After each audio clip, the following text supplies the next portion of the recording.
மடி விழுப்பு அப்படி சொல்றோமோ, அது என்னது? இறைவன் பால் முழுமையாக மனத்தை மடித்தல் மடி.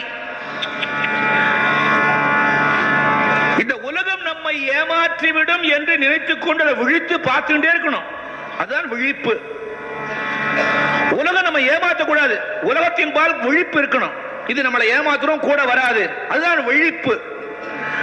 அப்போ இந்த விழிப்போடு பார்க்கிற போது இது நம்ம ஏமாற்றி விடும். அதனால இதன் பால் மனதை செலுத்தக்கூடாது. பகவான் இடத்தான் இந்த மனசு மடியணும், உலகத்தின் பால் மடியக்கூடாது. இதுக்கு பேர் தான் மடி விழிப்பு. இது நாளடைவுல மடி உழுப்பு.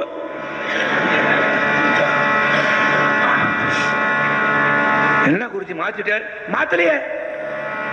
மடின்னு சொன்னா கட்டிக்கிற வேஷ்டியோ புடவையோ தான் ஞாபகம் வரும்.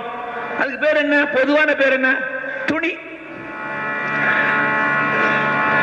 இந்த துணியை முதல்ல ஜலத்துல நினைக்கணும், அப்புறம் அப்படியே ஈரத்தோட கொடியில உணர்த்தணும். இதான மடி.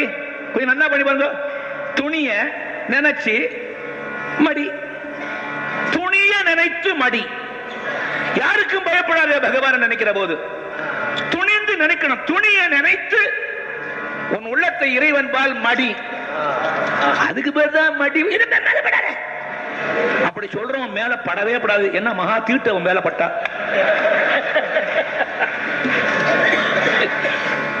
இப்படி சொல்லி சொல்லி சொல்லி என்ன ஆயிடுறது? ஒரு நாளைக்கு இந்த பய போயிடுவான், யாரும் தொடமாட்டான் அவனை. ஒதுக்கி ஒதுக்கி இவனை ஒதுக்கிடுவா. இல்ல,